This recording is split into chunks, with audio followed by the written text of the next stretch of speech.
Hello, hello, hello. Welcome back to Joe Daddy's Garage. I missed my timing by just a little bit. You know, you take a week off and you go on vacation and you drive 1,400 miles with a group of friends and you forget how to do your live stream. But I did manage to get it put together and get it started and get it running. So I'm glad you're all here. I hope we can talk about some fun stuff tonight. And if you have, again, some conversation you want to bring up, some questions or anything like that, by all means, share with the group.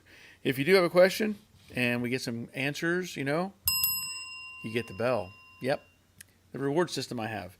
And also, if you participate, for the most part, you will get a bell. And that is if you're here or if you have a good answer or something like that. It looks like my camera is just a little bit crooked. There we go. So, as you know, I was off last week, or many of you know. If you're just joining this stream and just want to see what's going on, I do this every week, Monday nights. And last Monday was the first, let's say, intentional Monday that I've missed in quite some time. I know I missed another one previously with some illness, stuff like that, or I had a dinner engagement or something that I had to participate with. But this one was a very planned event, and that is what you see on the little thumbnail is one of the stops we made on our trip. And we're going to talk about that as well and some of the places that we went. So it's rough coming back. You know, you take a vacation, you get out away from everything, you let your mind just forget about the world that you're, every day involved in, and you go out and you do things you don't normally do. And we did a ton of those. I know many of you followed along on my Facebook page. I posted well over 100 pictures of our events and places that we went and stuff like that. I enjoyed having everybody follow along and making comments, and that was fun. So I hope you all enjoyed all those pictures. I tried to make some video, but it just didn't work out. The we were doing so much traveling and visiting sites and different things. It just really didn't make time for me to pull out any cameras and film. I did film some at the Corvette Museum, and I'll be honest, I was disappointed. When I went there, I don't know, 2-3 years ago, uh, they still had the damaged Corvettes on display that fell into that big hole. They had them all around the room. And I thought, you know what? This is the smartest thing they could do. Leave them alone.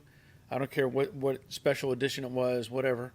Just leave it alone. And I went back, and they're not there anymore. Apparently, they're fixing them, which I think is a huge marketing mistake. I think the draw of seeing the damage and those sort of things is probably better than seeing them all fixed up. So I was disappointed. I really was. And so were my friends. They were like, where's all the damaged ones? And there was a lot of people asking that question. So anyway, let's get on to see who is here tonight. And the first one in early was Rick Stevenson. Glad you're here, Rick. Hope all is well with you. Rick Gain, glad to be here. After last week, I've been going through live stream withdrawal. Glad you're here, Rick. Terry Keithley, you're in. You're in like Flynn.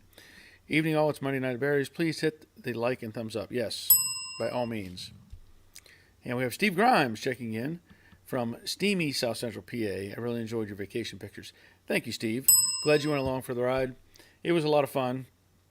And, it's kind of a blur in some sense because, like I said, I drove the whole trip, and the other guys they offered to drive.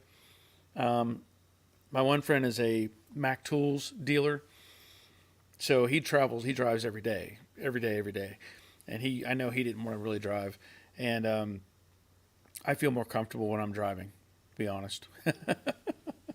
Whenever somebody else is driving, I get a little more anxious. So.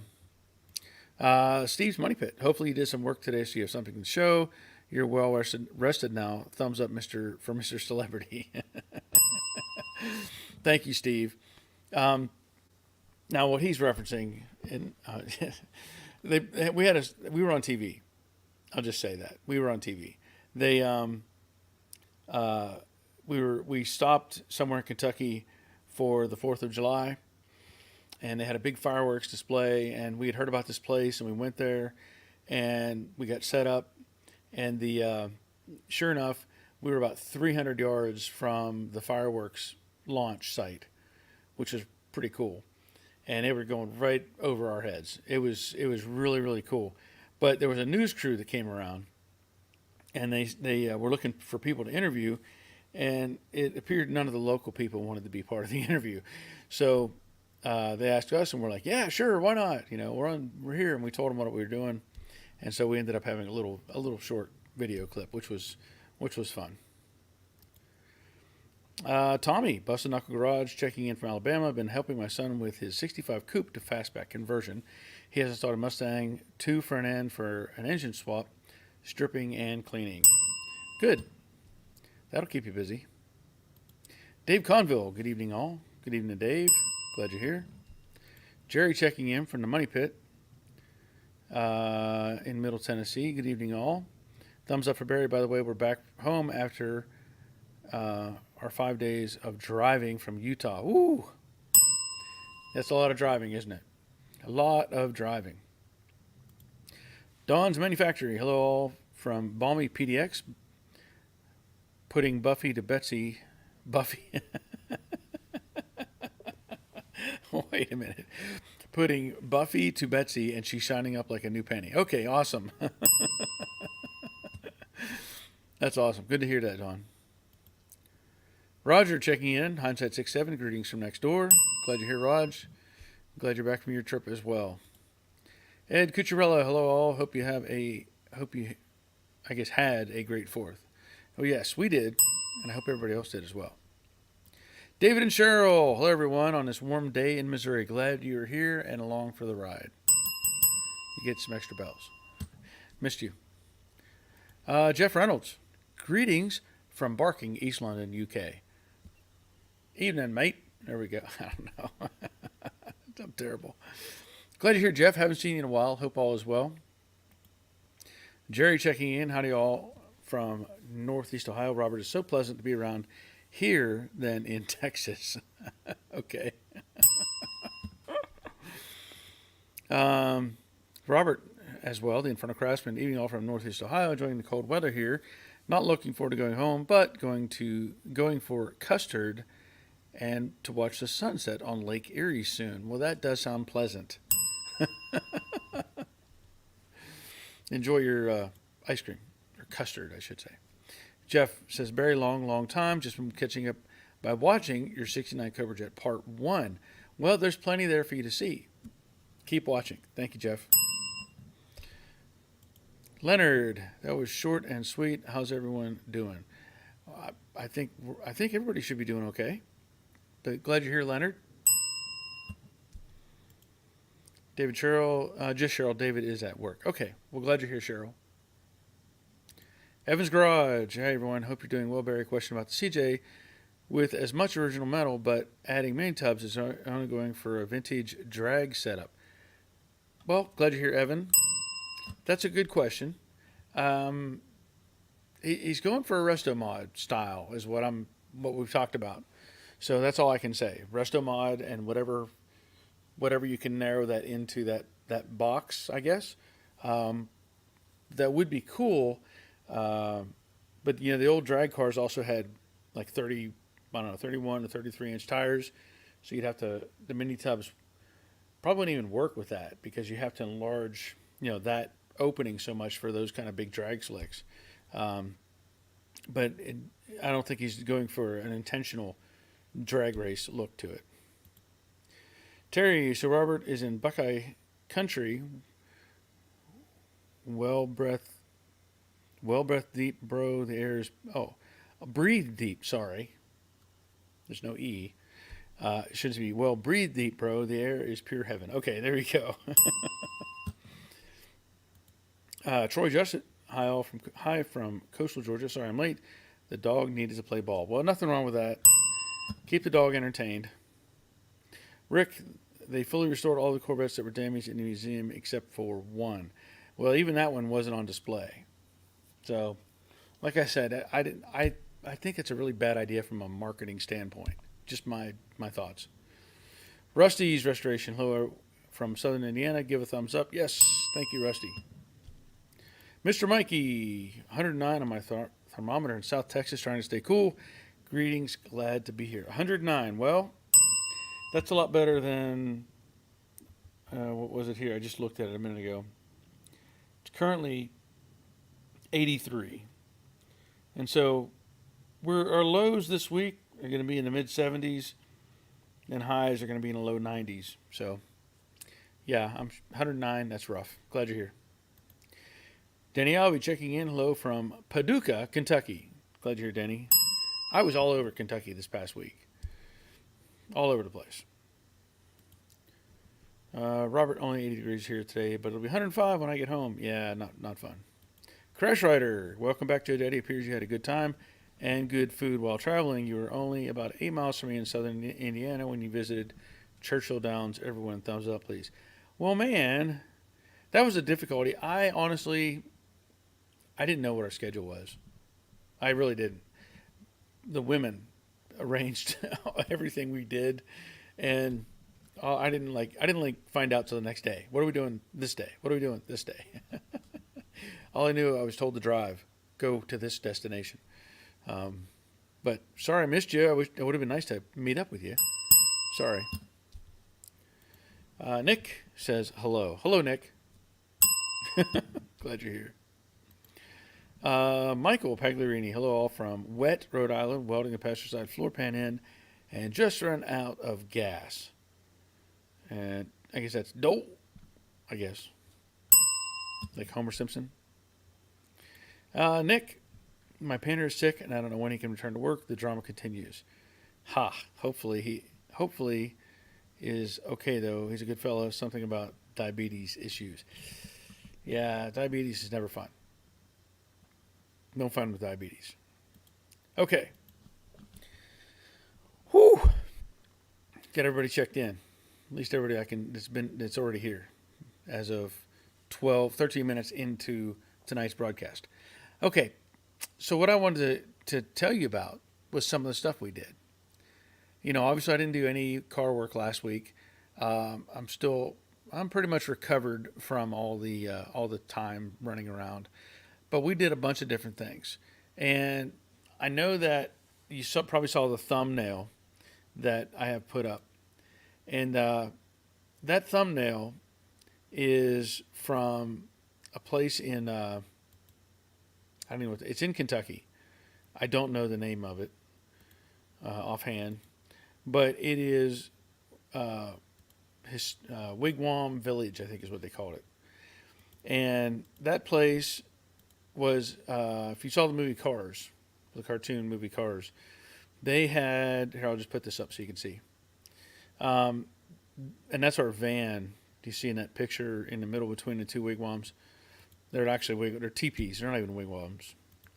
But they used the same those in the movie Cars. And apparently they have two of these out on Route 66. I think they said there were 7 of these at one time or something like that. And this is number 2, Wigwam City number 2. Now, from what the guy told us, it was built in 1936 or 37. And those teepees are made of concrete and steel. And back then they were just it's a little room space with a little bathroom on the back of it. And that's it. There was 2 windows, and that was like for cross ventilation. And the original door had the louvered glass that you could tilt up and down to get air in there. And it had gone through different hands over the years, and apparently he bought it in 2020 to renovate these things. And if you see, it's kind of hard to tell by the pictures. The one on the far, I don't know if it's on I guess it's on your right as well. It's kind of dirty looking on the outside, but the inside was fully renovated. The second one is cleaner on the outside, and it's fully renovated. And he was fixing up all of those. And he gives a history of it, the intent of the original owners and that sort of thing. and how they were trying to make these a chain across the country. And I will tell you, I think that was the best night's sleep that I've had in a long, long time. That little teepee, shape as it is, had an air conditioner in a window, um, had a little window behind us. It had a memory foam type mattress. And when you shut the door, it was like dead silent in there, other than the air conditioner running. You didn't hear anything outside because it was like concrete, structure. You didn't hear anything. And my wife and I, it was a little, small bed. My wife and I laid there just like zonked out, and we slept fantastic, which normally doesn't happen. Um, but we also, while we were in that area, we went to the Lincoln Memorial, Birthplace Memorial. A really cool place to go if you haven't been there. They have this. I have pictures of it. I'm not going to download it and then try to put all these pictures up for everybody to see because it's too hard to do that transfer. But they had they have this big monument, and inside of that, they have a replica of the house that he was born in. It's not the actual house; it's a replica of that house. Pretty cool site, pretty cool grounds and layout and all that sort of thing. And from there, we went to a restaurant called Farmwald's, and apparently it's an Amish type of restaurant, and we had a good breakfast there, got some treats, and took off and made our way further north. I will say also that we stopped on the way out of Atlanta at Buc-ee's. We'd never been to Buc-ee's before. Honestly, once is probably enough for me. It was chaos. Yeah, I mean, it was just chaos. People everywhere. The food was great. The snacks were great. The drinks were cheap. The soft drinks and all that stuff. They were cheap. It's worth going to see, but I'm glad I don't live close to one. I'll just go with that. Just go with that. But as we did our things, we tried to. I took a ton of pictures because for some reason I'm like the designated photographer on these trips as well. And let me see who else is here. Sorry, let me get back up. Gwen says hello. CB's fan 2008. Okay, hello Gwen Jarbo. I have a question from Cheryl. I have a question. I have a Dodge truck and the seal on I don't know, it says fix. The seal on the gas tank. Okay, so I have a Dodge truck and you fix the seal on the gas tank twice and it still leaks. Any ideas what I can do? Our mechanic fixed it both times. Okay, well, where is it leaking from? First of all, is it because I don't know, and what year is the Dodge truck? Is it a electric fuel pump inside of it, or is it an earlier truck, later truck? Give us some more information on that. Give us how old it is and what the engine, what all the configuration is on that, and I could probably help you better on that. Nick says their ghost pepper jerky is awesome. Well, Nick, I'll tell you what, you can have my share of ghost pepper jerky. I will definitely pass on that. Anything with pepper in it, I'm probably going to just not consume. And I'm a little out of sequence. I said we went to the Wigwam place. We had actually gone from Buc-ee's up to Nashville. Yeah, Nashville. So we went up to the Hall of Fame, Country Music Hall of Fame. We ate at what was it? Johnny Cash restaurant or something. Ate there, had a good meal. Yeah, it was Johnny Cash. And then, of course, at the Johnny Cash Museum, I'm not sorry, the Hall of Fame, they had this car. Now, I don't know if anybody has seen, I don't even know anything about this except for that's Elvis Presley's gold-plated Cadillac. So I don't have the specifics in front of me. I mean, I probably do if I wanted to read it. Um, but it's a where's it at? What year? 1960 Cadillac Series 75 Fleetwood limo. Elvis Presley had it transformed into his dream car by Barris Custom City in North Hollywood. The top was lengthened, and the rear quarter paneled windows were replaced by portholes. The exterior sheen was created by 24 karat gold plated. Oh, wait a minute. It was created by 24 karat gold plated highlights and 40 coats of a translucent mixture of crushed diamonds and fish scales called diamond dust pearl. The passenger compartment includes a telephone, refrigerator, refreshment bar, record player, and a gold plated television. That's what money gets you, folks. That's what money gets you. A gold plated extended limousine made by Barris. So, let me see if we're caught up. Yeah, Nick says swap out the mechanic, Cheryl. That might be the problem. So we did a Hall of Fame, and then we discovered that they sell denim T-shirts or denim, like a denim button shirt. Yeah, it says Stetson on it for $112 there. I did not get one. I determined that was not the kind of shirt that I needed. So from there, we ended up doing a few other stops, and then then we went to the Corvette Museum. All that same day. That's all. And from the Corvette Museum, we ended up stopping at the Wigwam place. So I have to show you this picture. I had a picture with this guy. He was really nice. He was a little frustrated with his weight. I said, "It looks good on you, man. You're fine. You're fine." And he thanked me for it and sent us on our way. So it was fun that was at the Corvette Museum. He was a really nice guy.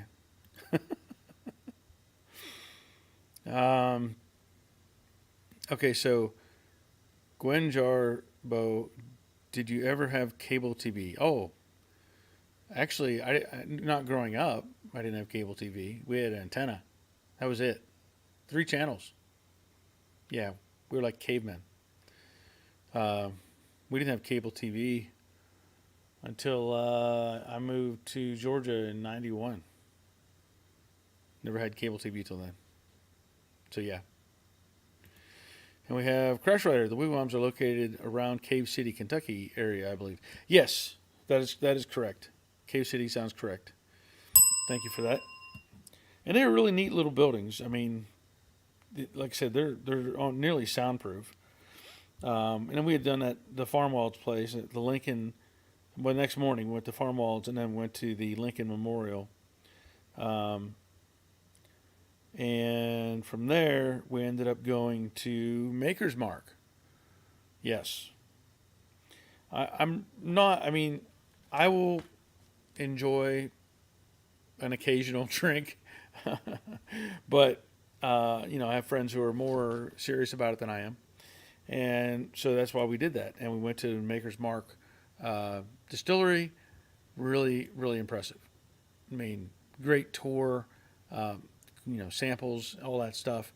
Really fun part of the trip. They had some neat displays and different things. And so we ended up doing that. And then from there, where did we end up? I took a bunch of pictures at that place. We went to Bardstown, and we ate at the oldest bourbon bar in America. Yeah, 1770 something. So we had a cool meal there. That was fun. And then I guess the next day we went to the Woodford Reserve, which was fun. That was another distillery type thing. So again, really really neat stuff. We'll talk more about that in just a minute. Let me get Cheryl hooked up here. Cheryl says 89 Dodge with a 318 fuel injected, and I want to say where the fuel pump goes in a tank. Plus, cannot get the plastic piece that holds the neck. Okay, so if it's leaking if the fuel pump goes into the tank, and I'm not 100% familiar with the Dodge configuration. I've done it with Chevys and Fords. And normally, if I remember, there's a banded type seal that when you put the pump in, there should be. I'm trying to remember if there's a gasket that goes in between and it has to be compressed. There may be some issue with how it's being put back together rather than the parts, because sometimes people can bind up components when they're trying to force things together. So if anybody else has any more input on Cheryl's situation, because I can't look it up or anything right now to see what it looks like in front of me. So if anybody else wants to take a stab at that, by all means, give me a hint. Terry says, did you stop by Bardstown or E-Town? Bardstown. I've been to E-Town before, but it was Bardstown. And the name, what was the name of that place? I took a picture of it. It was the Talbot Tavern is where we ate. Yeah. And it took forever because nobody was working. It took us like 2 hours to sit down and eat. Colin, hey everybody. Glad to be able to join tonight. Hope you all are well. Glad you're here, Colin. Hope you are well as well. Michael, we stayed at Wigwam Hotel in Woodstock, New Hampshire, many years back when my girls were kids. Yep. I don't know how many of them are left. You know, this guy was saying there's something like 7 of them. I don't know. But it was worth stopping at. It was cool. Terry Baptist, hello from Pinellas Park, Florida. Glad you're here, Terry. Gwen Jarbo is saying the cable provider. I have no idea. I really don't. That was a long time ago. That was over 30 years ago. I don't remember. Cheryl says he replaced the seal twice. Okay. I don't know what his experience is. I can't say if he's doing it right or wrong, but my impression is there's something going on with that part of it that is not being done correctly. Just the way I look at it. And Michael Pagliarina says, by the way, going by the year, the tank is possibly porous. So that is, it's hard to say, but. Rusty, I took the Maker's Mark tour as well. We stayed at Bardstown, neat place. Yep. Yeah, it was fun. Colin, ordered a new gas pedal on CJ, put it on, and immediately broke the weld and it fell off. Any suggestions on better quality pedals? 66 Mustang. Ooh, I don't have any speculation on what would be a better one. I really don't. That sounds like something where everybody probably buys from the same vendor, my guess. But I don't know.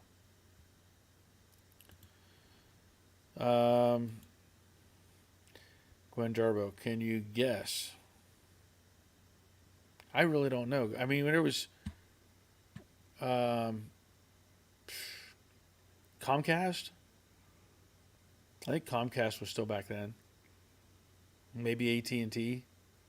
I don't know. We even had the little satellite thing. Maybe that was a phone thing. I don't remember. It could have been Comcast, for all I remember. Bob Shoemaker, evening off from Oklahoma. I gave 5 pounds just looking at all those good food pictures. Let me tell you, me too. Me too. Terry Baptist, how is the Cobra Jet project coming along? Well, I didn't work on it at all last week because I wasn't here. I was on the road. We drove a total of 1,400 miles visiting various places across Tennessee and Kentucky and I guess Indiana. Yeah, we were all over the place up there. Robert says the older plastic tanks will be suffering from warping issues now as well. So that's another thought, Cheryl. If that's a plastic tank, then that could be a problem as well. Mr. Mikey says Port Arkansas, Texas. Is that where you're at? I'm going to assume that's where you're at. You know how it is. I'm going to assume. Let me point this out. Two things. If you're considering getting a Yes Welder, they're having a sale right now, or any kind of product from Yes Welder. Anything that's over $300, you get $50 off. And I'm not sure if you get another percentage off of that if you use my links.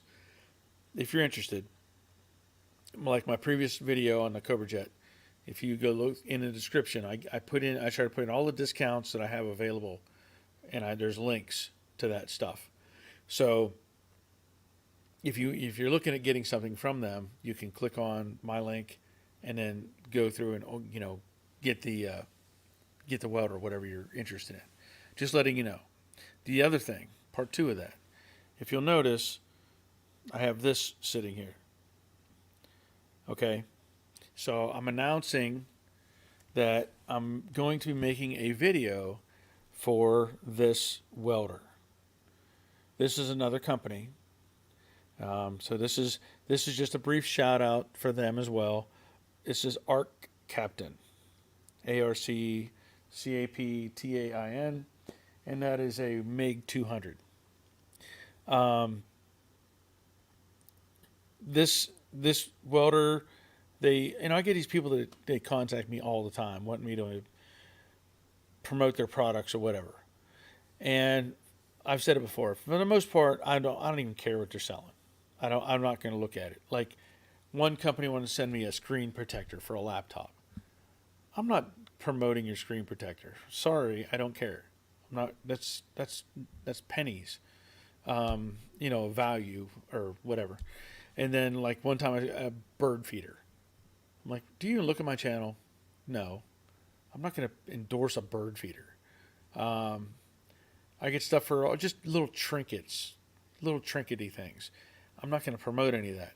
But I know a lot of people weld or want to weld, and this company, I contacted them, or they contacted me, I should say, and they said, hey, we want to send you a welder. And I was trying to work something out where I could get 2 of them and do a giveaway of 1 of them. They said they wouldn't do that. I said, well, do you care if I give this one away?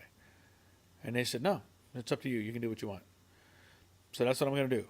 Because I have other welders all over the place in here. So I'm going to do a video for Arc Captain, and it'll be a real video. I'm not going to sit there and just promote them just because they sent me a welder. I'm going to try it, make sure it works, does what it's supposed to do, and then I am going to do a giveaway of that welder, at least a welder. I don't know yet. They said they were going to send me a helmet. I don't know if I'm going to give away the helmet yet or not. I like to have helmets ready to go, but I'm going to be doing a giveaway of that welder. So I don't know if I'll do that this week yet. I may try to do it this week, or exactly where I'm at on my timeline. When you take that week off, you get all kind of discombobulated. But that's the plan, is to do a video for them and then do some sort of a giveaway process. So stay tuned if you're looking for a welder, because I'm going to promote it obviously, but I may not even get 40 or 50 people that follow the directions and respond. So the odds are really good that one of y'all can get a welder if you want it. Just saying. Let's see. Robert says, Port, Arkansas is a short ferry ride from Galveston. How do we get on Port Arkansas? I don't know why Mr. Mikey had brought that up. Oh, here we go. Guy sank his Corvette there. All right. Okay. I haven't seen any news on that. So I don't know if it's something new or old or recent. I don't know. Terry Baptist, your bell reminds me of the old trolleys that had bells on them. Yeah, there you go. Memories. Cheryl, I was told I cannot get a different one for it, and she found Iron Man. Okay. Um, yeah, I don't know what the availability is for stuff like, parts like that. Robert is pointing out directly to Cheryl, check out gastankdepot.com. They have some listed for them. See, that's what we do. That's why we're here. Get the stuff shared and out there. Rick says, "Hey, now if you had some bird feeders around, the cat would have something to entertain himself with." That is true, and we do have bird feeders. My wife has some on the back window of our house, and we get tons of birds and squirrels. And sometimes the cats will even pay attention, or the cat. Now we have one cat. The cat will actually pay attention and get up there and look at him for a minute, and then that's it.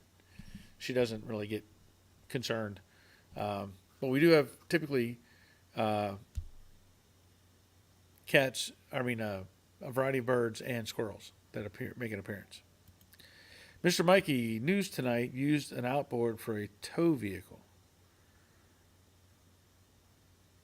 Okay, I don't know what we're talking about. Use an outboard for a tow vehicle. Okay, I guess I'll have to research that. I don't know. I really don't know. Let me get caught up on the other parts of our trip. Um, we had done the Woodford Reserve, and that was a pretty cool thing too to see all that stuff. They have the I don't know what the term is. The vessels, the big copper distilling vessels, and they do like 3 phases or 3 cycles. I guess I don't know how to word it, but where they distill it down, and they talked about all the details. Like you can only have so much alcohol um, in your bourbon, whatever. Like it can't be 100% or 140 over 100, whatever it is, 140 proof or something. You can only do, I forget what they said, under 100 or whatever. I don't remember. All I know is I'm downloading a picture of this right now so we can get this so you can see what I'm talking about. This was a pretty neat thing. They had these on, as part of the tour, and again, I may not know what the term is, but these vessels are from, I think they said Scotland. Here you go. How about this? So these giant distiller things. I don't know. And so it heats up, and then it cools down behind, goes down the pipe and goes into the next one, heats up and cools down and down the pipe, and then it goes to the back one, and then there's this control valve thing in the back, something safe, I think is what they call it, and it controls and regulates the flow of heat and the vapors and all that sort of thing. It was really cool to look at, but I don't keep up with the process very well. They got these big pots of I guess mash, that are just boiling with yeast, and so that's what it does. It goes from the yeast pots into those vessels. I know I'm not using the right terms here. I'm going to download another picture so you can see what I'm talking about. It's a really neat process to see. I'll say that. Um, I don't plan on, making my own at any time. It looks pretty complicated for somebody to do it at home. There you go. I'm gonna I'm going to make this picture show up as well. And what's kind of cool about these like big um, pots or casks, whatever they call them, where they put in all the stuff. Here you go. They replace the boards every so many years. So it's like these were the same locations as to where it was originally, but then they replace the boards over time because they just kind of fall apart. But it goes from there, 8 different cycles or something of those from one container to another, and then it goes into those where it gets heated up and then distilled off. So I know I'm not using any of the right terms.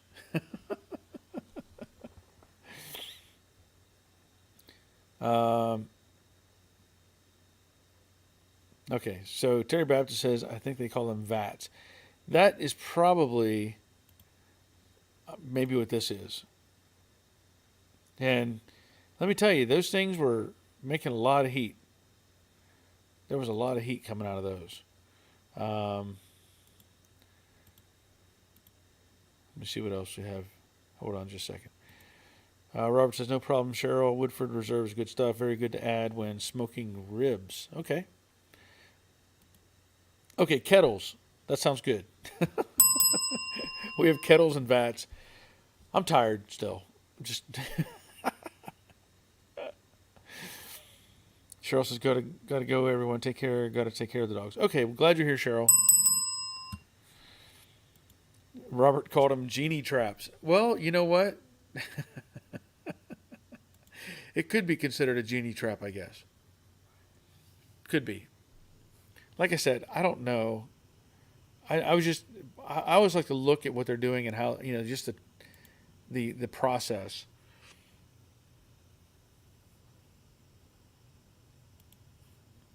Terry says a lot of the illegal moonshiners use them. Okay. Tom Diller says hello. Hello, Tom. Glad you're here. Mr. Mikey, distillation. Yes. Dave Conville, genie traps. Nice, yeah. David, the aroma in there must be incredible. Yeah, it is. And it's like, the big buildings they have around up there.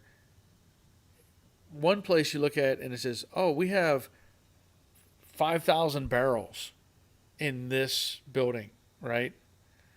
And then you go somewhere else and they say, oh, we have 35,000 barrels in this building. And you think about, I look at it from okay, what does this weigh? What do we have stacked up on this wood? And how strong is this structure? Now, granted, it's been there forever, most of them. There's a ton of new ones going up. But they talk about the rotation. And when they were saying about rotation, I was like, so you rotate the barrels? And they said, no, they rotate them from different levels. So like they'll put a batch, I forget how they labeled it, like a fresh batch will go in the top and be up there for like 7 months or whatever, a year, or whatever the timeline is. And then they move them from the top down to the bottom. And then they move them from the bottom to the middle. Something about oak and seasoning and I paid attention somewhat. I was more interested in the structure and how it was built and why it was still standing than I was about where these other things were. But anyway, it was really cool to see all that stuff. And then it gets distilled down and they have to add water to it. Otherwise, it's too strong and they can't sell it. It's illegal to sell it over a certain proof. But yeah, the smell in there, they wanted you to take your hand and just wave it, like take a cup full of air off the top and just inhale it. And let me tell you, it was pretty impressive. Randy Bayless, you and Robert both use seam seal underneath your bedliner material on the Bronco and his Mustang. Is that needed and why? That is a very good question, Randy. There's a couple of reasons that I'm going to say it's needed. On the Bronco in particular, there were gaps. And even though you would think that the bedliner material would fill up that gap. It won't. It'll seep down into the gap. And the way the process is, you have a window of time to spray and come back and spray again, and it's very liquidy, and so it will seep down into those gaps. Now it'll fill it, but you got to come back and put more on it, and even that might seep down in.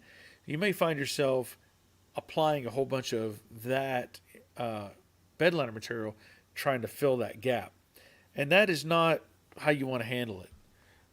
You can, but it's not recommended.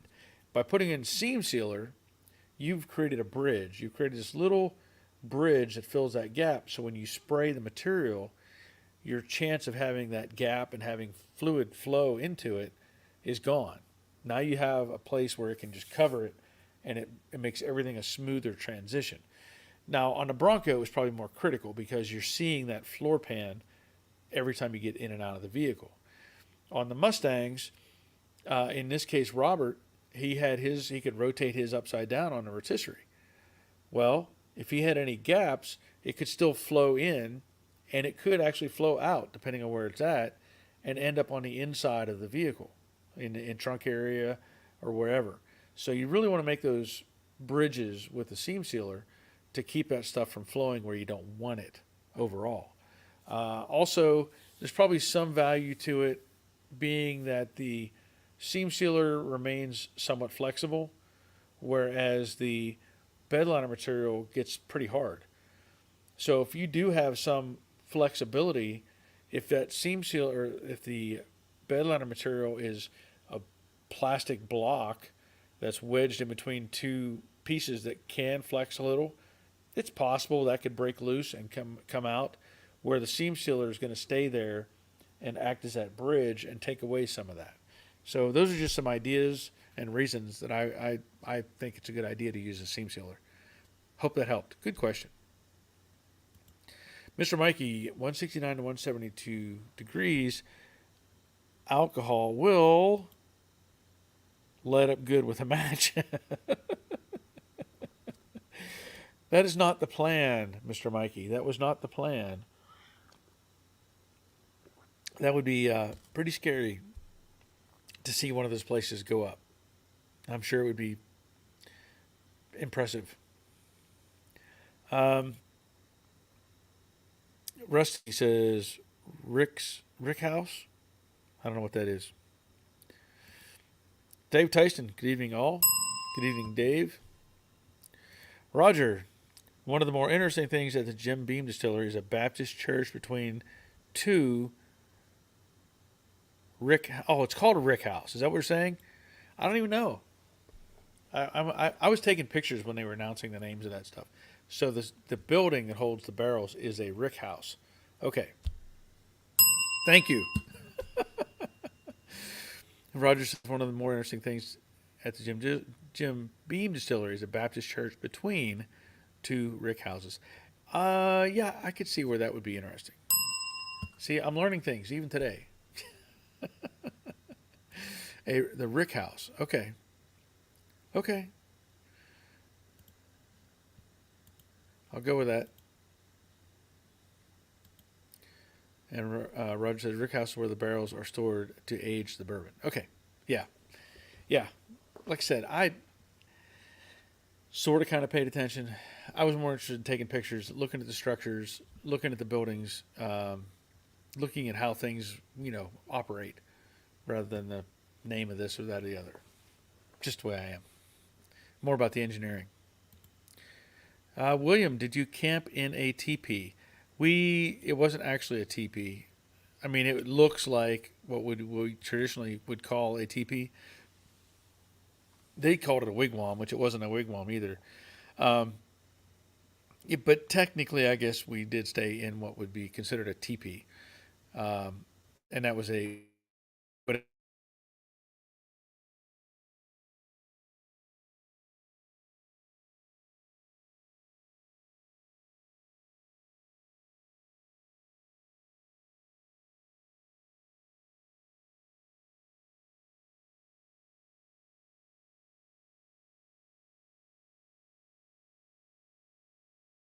it doing that?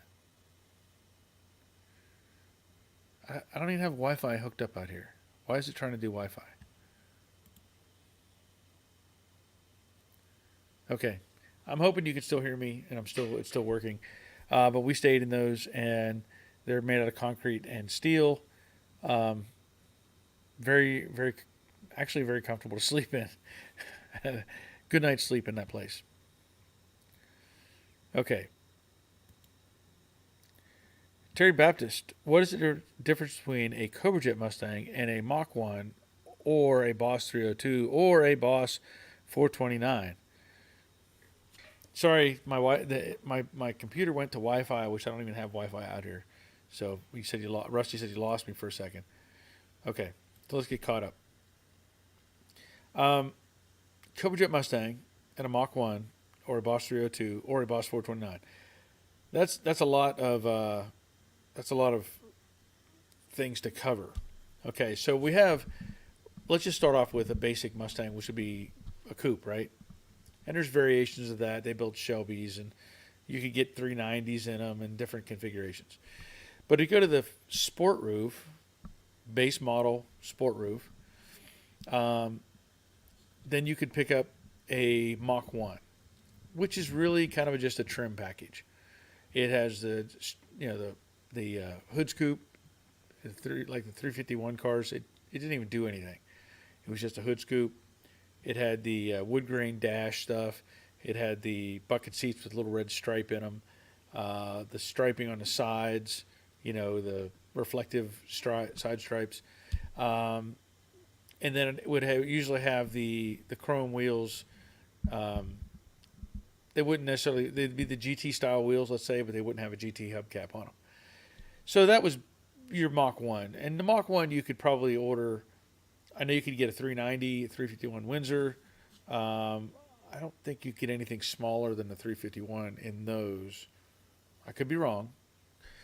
But it was basically a trim package and upgrade overall. And then you had your Boss 302, which was a specific engine built for SCCA, whatever it was, road racing courses, because you were limited to 302 cubic inches, if I understand correctly. That's why Chevy had their 302 engine as well. So that engine configuration, from my understanding, was built for that racing circuit, and they called it a Boss. Now that may be just another name. They went away from the Mach 1 and said, well, we'll call it something else. So they called it a Boss 302. So from there, you went to the Boss. You had a Boss 429, bigger engine, probably a similar situation where it was more for racing. You could get the drag packs and stuff like that. And then the Cobra Jet was a whole nother option package. Now, I don't know specifically what all was in the Cobra Jet engine or a Cobra Jet configuration, other than the 428. So the 428 was your like a big 390, and the 429 was blah blah blah. There's variations between the two. I don't know. I can't tell you the specifics, but that's my understanding is of different trim packages throughout the years. William says, reading you 5x5. Oh, sorry. I don't know. Rick Stevenson, Terry, would be the engine that was originally installed when built. I'm sorry, Rick is saying to Terry, it would be the engine that was originally installed when built. William says, and stripes. Evan says, stripes add 15 to 20 horsepower. That's correct. So does Chrome. Chrome adds 5 horsepower. Rick Stevenson is saying 351 was standard with the Mach 1 package. Okay. I believe you on that, because I don't think you could get anything less than the 351 in that configuration. So I'm going to assume in 69, well, I know they offered a 6-cylinder car because I had one. and I'm guessing they would have done away with the 289 by then and had the 302 as an option, I think. And then the 351, the 390, the 428, and the 429.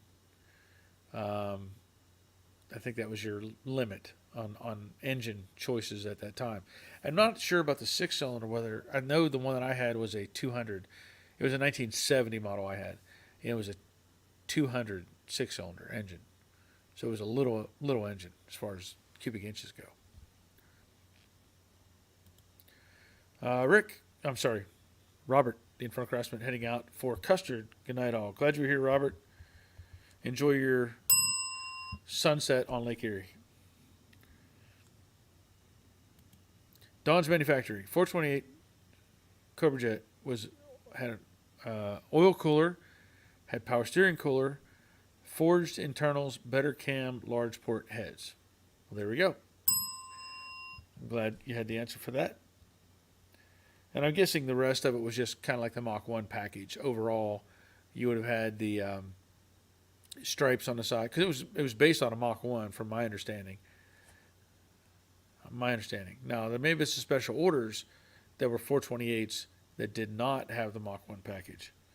And I think we saw that when we were at Rick Schmidt's NPD place. They had a 70 model car there. It was a 428 optioned with everything except the Mach 1 package.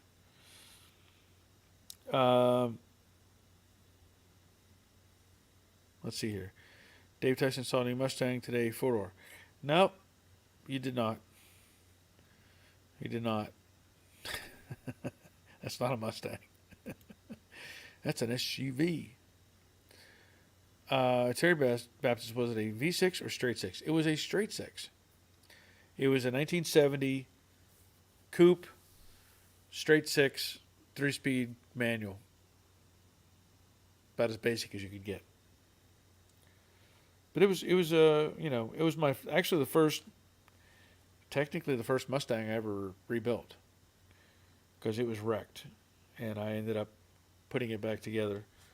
I think I have like one picture of that car somewhere, and it was it was hitting the right front, and I had rebuilt the entire front suspension, and I converted it over to 5-lug. And let me see if I might have a picture of that. Yeah, I'll send a picture of this to us.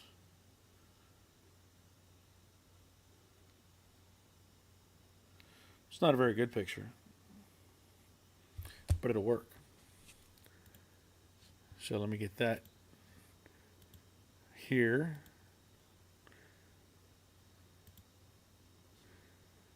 And this picture is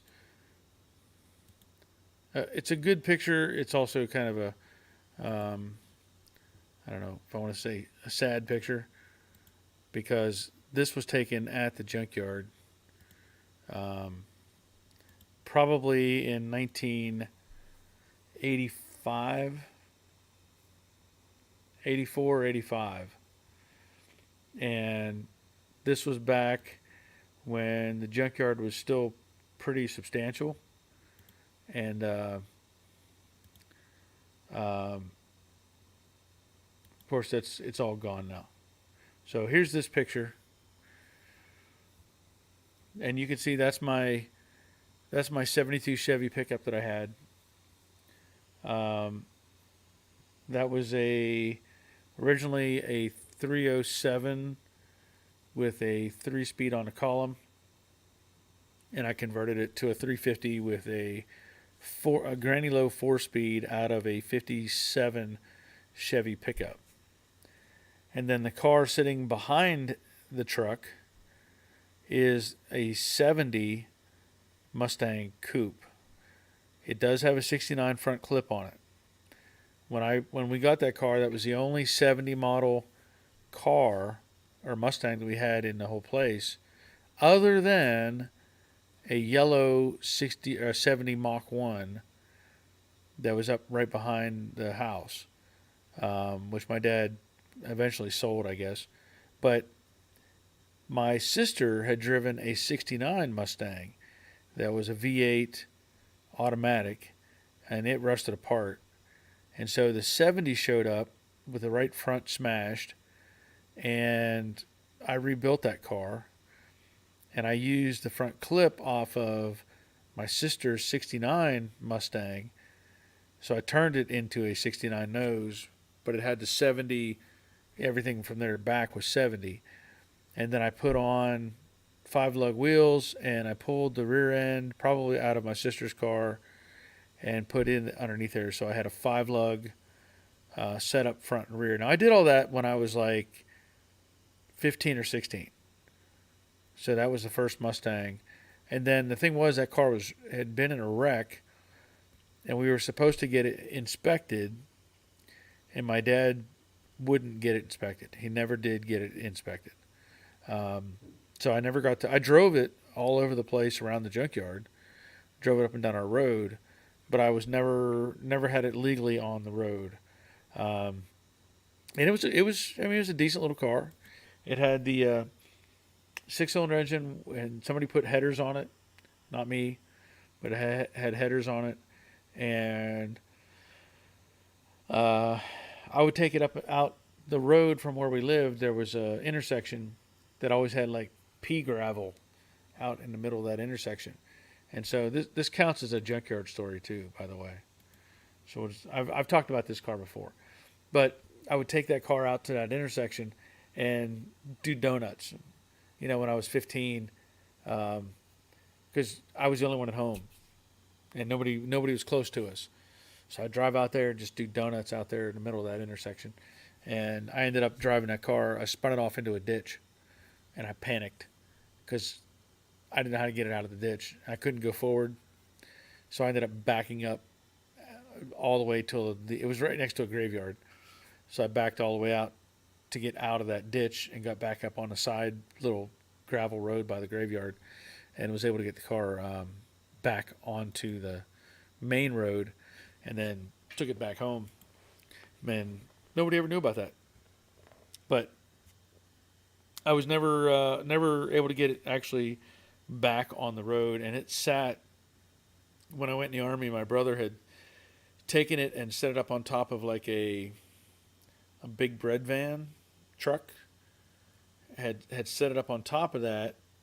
I don't know what his intent was, and I ended up coming home and it was gone. He crushed it.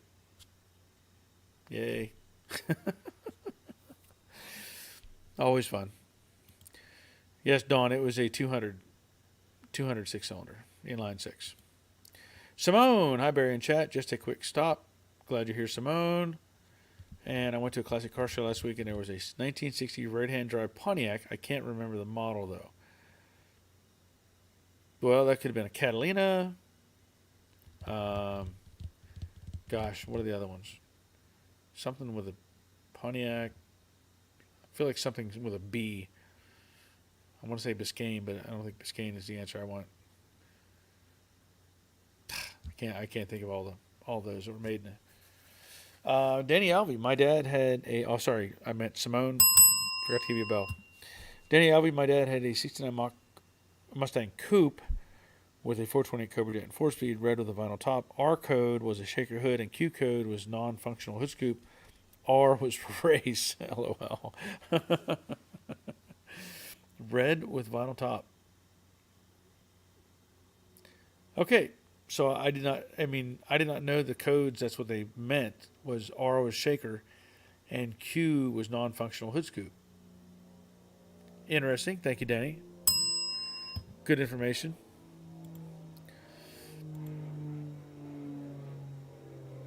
Oh, Simone says, I think it was a 60. We'll send you a photo. Okay.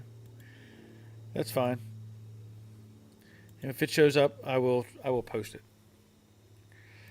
Yeah, here you go, Bonneville. Something with a B, right? Tempest, yeah. I think that's about it. Catalina. Yeah, that's all I can think of. Rusty, I opened up my 1965 8-inch rear end and had a few thin metal shards. I was a bit discouraged. Do you think it was from shims? The pinion and gears looked okay. A few thin metal shards. Well, that's really hard to answer. It's really hard to answer. Um, I don't have a good answer for that as to what it could be. If everything is nice and tight, um, I mean, it should be okay. Dawn is saying, could it be bearings? It's really hard to say because that's one of those things where I definitely can't help you without seeing what was in there. Doyle says Bonneville and Le Mans. I don't know if they had a Le Mans in 1960.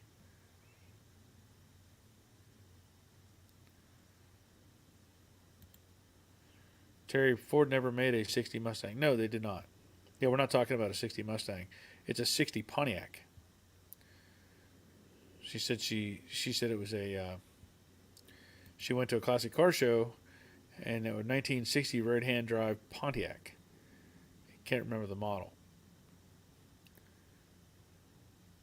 So we were just discussing whether it was a Bonneville or a Tempest. Um,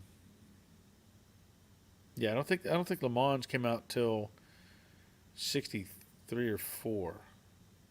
I don't think. I could be wrong. I was wrong once before. Oh man. When you take a week away, it just changes all what your process is. Um, I know normally I'm maybe not the best at doing this anyway, but it's just completely different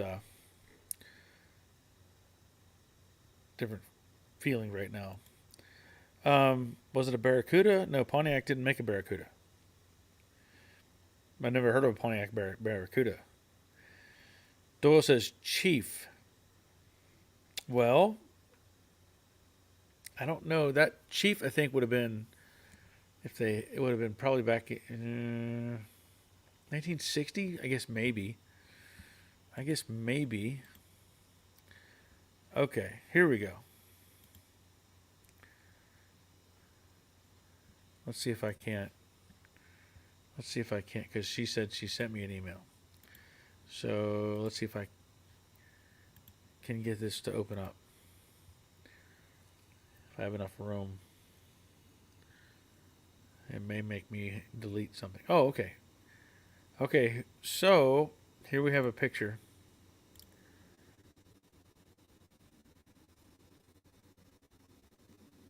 And the stupid computer's going on Wi-Fi again.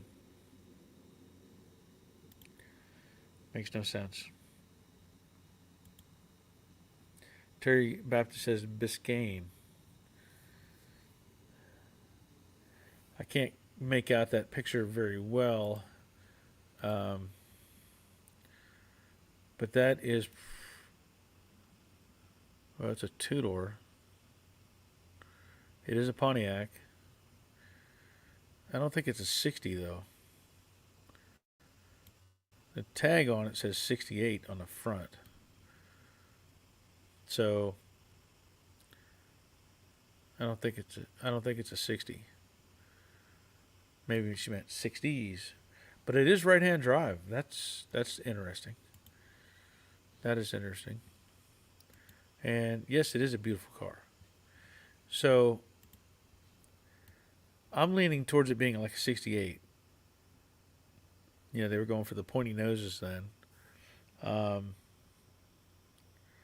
but I don't know what I really don't know what to call it. It gets the feeling of a Tempest.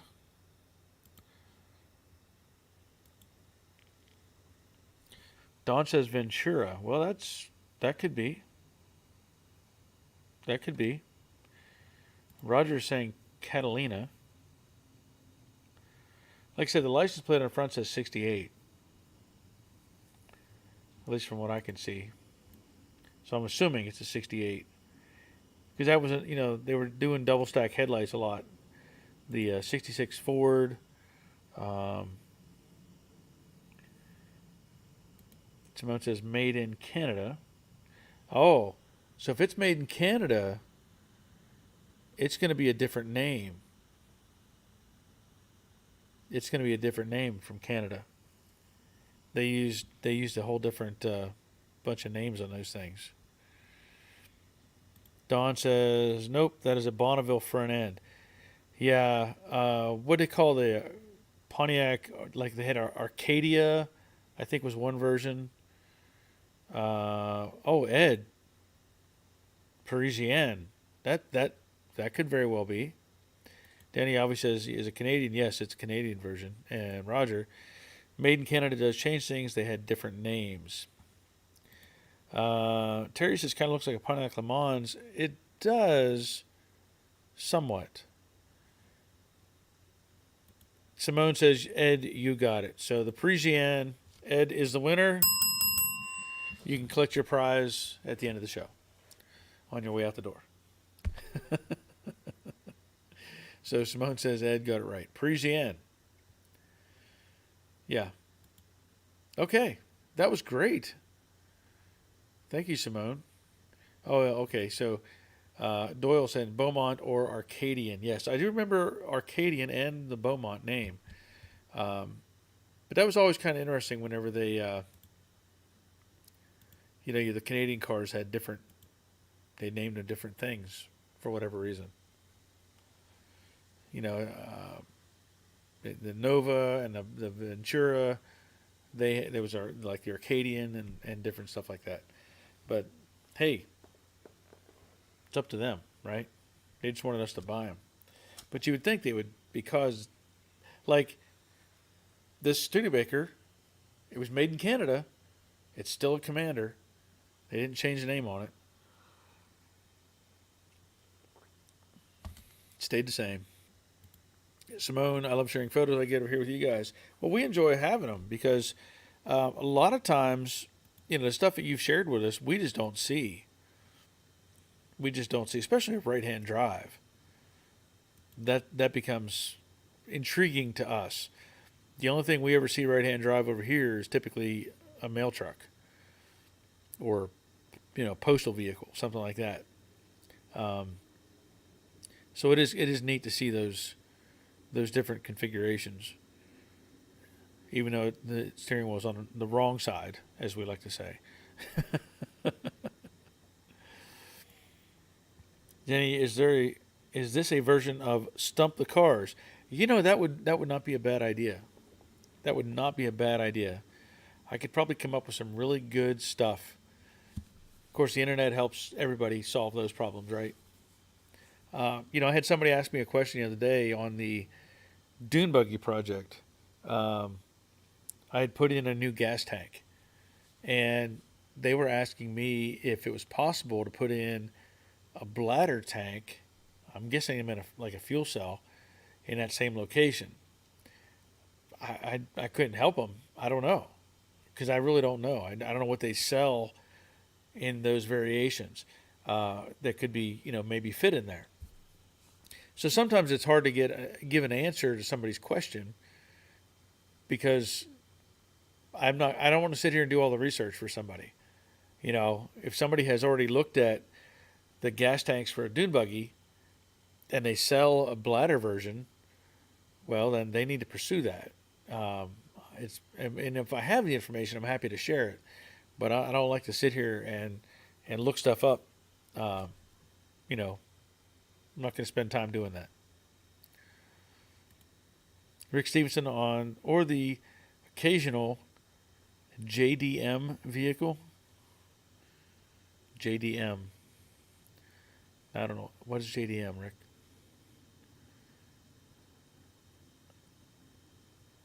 I don't know what Joe Daddy. I don't know what that means. Simone hooked 1:15 a.m. here. Good night, everyone. Enjoy the rest of your evening. Thank you, Simone. Glad you stopped by. Glad you stopped by and checked in and spent a little time with us. The other thing I wanted to mention, when we went to the Country Music Hall of Fame, it's amazing the the stuff that's in there that's music oriented, related, whatever. But I'm not gonna post this, but there was a car in there. I think there was only two cars in the whole thing. One was Elvis Presley's Cadillac, and the other one was a Pontiac. Now, since we brought up Pontiacs, let me see if I can find a picture of it. It's really hard to describe. This thing had, oh, what was the guy's name? Hang on just a minute. Like I said, I have like 1,000 pictures on here. This guy was Webb Pierce. Have you ever heard of Webb Pierce? Anyone? Webb Pierce? Never heard of Webb Pierce. I had no idea who he was. He was one of the flashiest figures. Honky Tonk Singer drove the 62 Pontiac Bonneville convertible from Nudi's Rodeo Tailors. Pierce's car reflects the outlandish style of Western wear designer Nudie Khan. It features a hand-tooled leather interior, a miniature saddle between the bucket seats, chrome-plated ornamental guns and horses, and steer horns on the front. Original upholstery was inlaid with more than 1,000 silver dollars, but Pierce later replaced most of those with alloy coins. This thing, it had big cow horns on the front. It had a revolver on the hood, like a little revolver. Revolvers on the door handles to open the doors. It had like lever action rifles on the side of the car. Anything they could think of. It had the Continental kit on the back with the big spare tire, and had a rifle on the deck lid. It was the tackiest car, but he was known for his flashy stuff that he did to this car. So, if you ever happen to Webb Pierce, if you ever look him up, you might be entertained by the vehicle that he drove. Let's see. Rick Stevenson, Japanese domestic market. Okay, well, see, I wouldn't have known that. Oh, Simone says goodnight. Roger says goodnight to Simone. JDM is Japanese right-hand drive vehicle. Okay. And I like what they call a Ranchero in Australia. You're talking about the Ute? Yeah. Doyle, but Beaumont was like Le Mans GTO, and Arcadian was like a 64 Malibu. Yeah, and I don't know what the... I know like the Nova for Pontiac was the Ventura, and the Oldsmobile, I'm saying in the Pontiac branding, was Ventura, and the Olds was like... Gosh, I can't remember what it was now. I want to say Omega, but I know it's not Omega. I think they had an Oldsmobile version of the Nova as well, but I don't know what those were called in Canada. What the variation was from there. Denny Alvey, Nudie was a clothing designer for many country stars. Porter Wagoner wore his suits. Yeah, they pointed that out quite a bit. That Nudie did a lot of like all kinds of custom Western style costume for people, and that guy himself was like, I forget what his real name is, but he was like from Russia or something, or Czechoslovakia. It was really weird the connection he made with the country music, people. And he wasn't really part of their deal. But he was there. He made all kinds of costumes for these people. I want to see if there's something else of interest. Oh, yeah. So we ended up going to Louisville, Churchill Downs.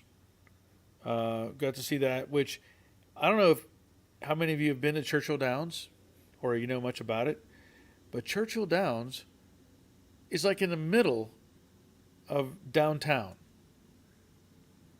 It doesn't make any sense, other than it was probably there before the city grew up around it, and it just left it.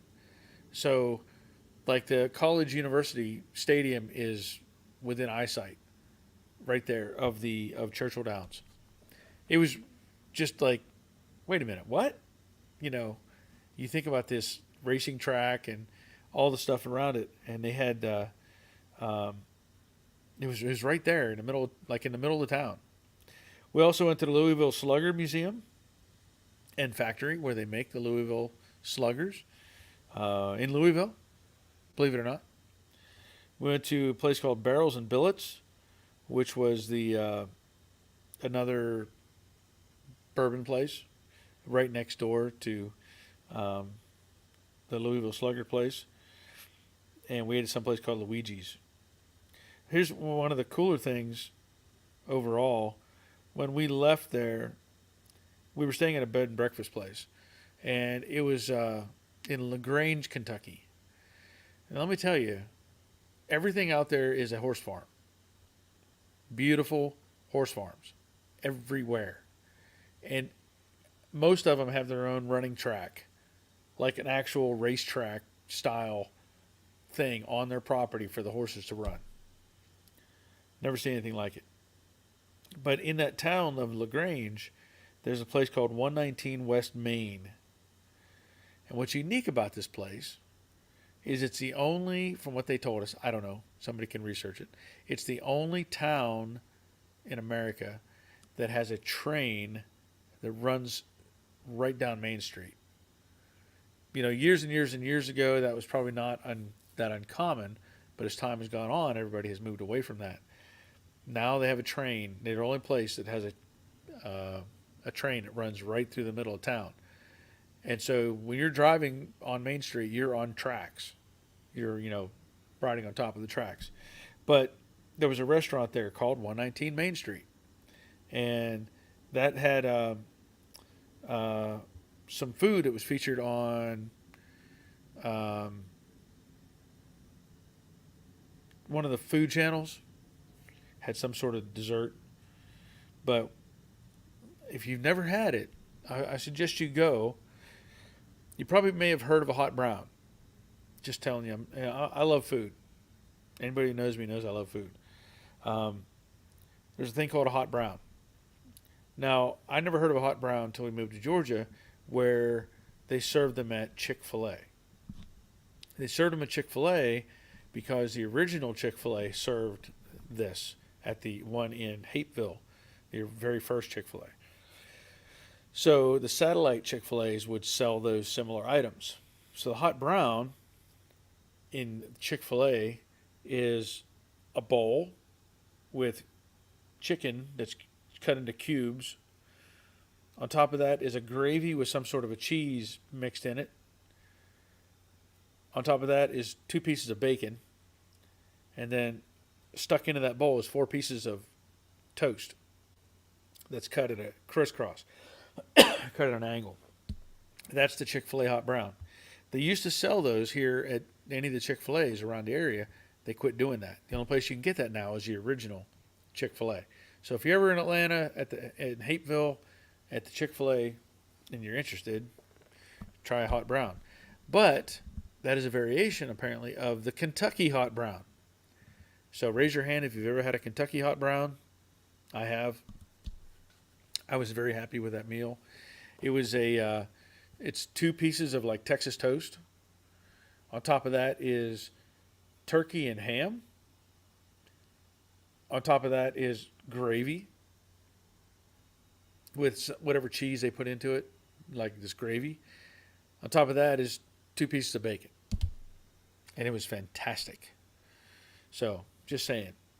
Kentucky hot brown. Try it sometime. Roger, weird trivia. The Louisville Slugger Factory and Museum was in Jeffersonville, Indiana for a long time. Not sure how long. Okay. I'm not surprised by that. I'm not. But it's definitely going to it's going to forever be in Louisville, I would say now. And let me just tell you this. I'm talking about the Louisville Slugger. If you know anything about machining, the art of bat making is long gone. Just say that. Because probably back in the day, um, they would have had guys on a manual lathe turning these things out. It's some sort of manual lathe or a copycat lathe system, um, but it were more hand built. Let's say the uh, the current ones are they get the wood from Pennsylvania, and the process they showed how they cut billets out of the logs and get as many billets out of them as they can, and then it's all machine from that point on. Basically, they take those billets, they put it in a machine. It's in a CNC lathe or CNC machine, and they go, we want this one right here. We're going to run 100 of those or 500 of those, and all I do is put one in the machine. Machine locks on. There you go. Here's your bat. You know, now the general public is going to be impressed by that, and it is impressive, obviously, but it's not the same as somebody, like somebody actually making one by hand. Just pushing a button doesn't mean you're making a bat, but it goes through the process. It goes through an automatic sanding process. It goes through the everything is like all automated, and people are there to try to just kind of keep monitoring things.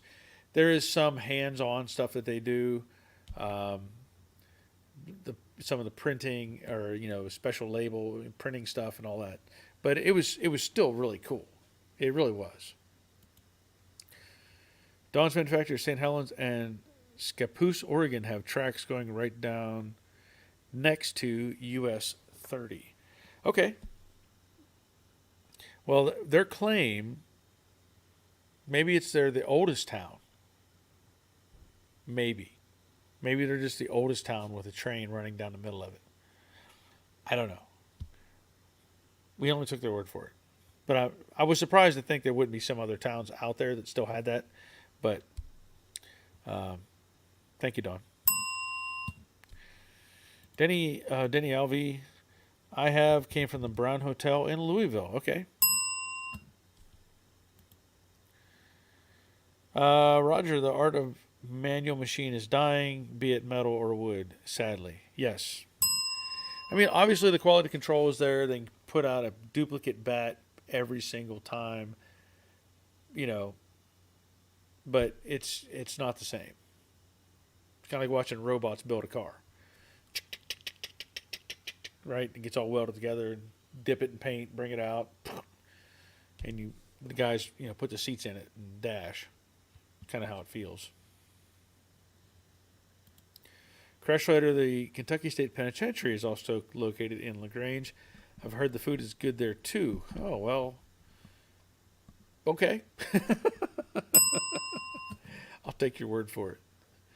But anyway, that was what we did on our trip. Had a great time. We actually went to the Creation Museum and the Ark Encounter. Pretty impressive stuff there to see. All that just pretty crazy to see this big, what looks like a big boat out in the middle of a field somewhere. Really, really neat stuff. And we enjoyed ourselves. Had a great trip. As I said, I'm still kind of recovering from all that driving and enjoying ourselves. We do plan, hopefully, to do some sort of short road trip in the RV, just to a local kind of campsite thing, just to get our feet wet in the RV experience of driving a motorhome. I still have to go pick up a friend of mine has the tow dolly that I want to get from him, so I have to go get that. I also need to make a trip to back up to Pennsylvania. I have some parts and stuff up there that I need to get. And while I'm there, there's a guy in, I think, Akron, Ohio, who has the new fenders for this Studebaker. So I may make a trip up to where we live in Pennsylvania, our family, and then I may take a half a day or whatever and drive out to Akron. I think it's Akron. I don't know, whatever it is. Drive out there and get the fenders. And also, if I can arrange it, there is the Dynacorn like distributor main hub is up there between Pennsylvania and Ohio. So I may just make another big road trip and get all kinds of parts and stuff together. Spend a few days up there with family, and then head on back. So that might tie up some time in my future soon. But it's stuff that needs to happen as well. I've got that other engine up there for the Studebaker, the supercharger, which I don't need that other stuff, but I want the supercharger. So it's kind of going to be a package deal where I get it all. But I'm thinking I might try to get the whole fastback kit up there from the for the 67. Try to make that happen. So, yeah, we're getting ready to close up here. My voice is getting rougher, and I'm getting tired. Let's see. Crashwire Jefferson is my lifelong town, and Louisville Slugger was here for a few years. Strange, huh? That is strange. Robert, Custer's now eating and watching at the lake now, just as you were about to sign off. Yes, I am about to sign off. Terry Baptist, would you ever want to see Union Pacific Big Boy? Maybe. If it's on my travels, might make a stop to see it. I don't know where it's at, but probably worth seeing. Okay. Like I said, that's going to be it for tonight. I'm ready to hit the sack. Pretty tired, and it's been a long week, but I'm glad I'm able to come back here and have another live stream with y'all, fill you in on what's going on. I didn't post anything on Patreon because we were gone, but I'm probably going to try to get a video put together on this welder, and then it'll be a giveaway. Like I said, I'll put some rules down for that. But that's going to be it for tonight. So I'll be back next Monday on the 17th. And until next time, take care of yourselves. See ya.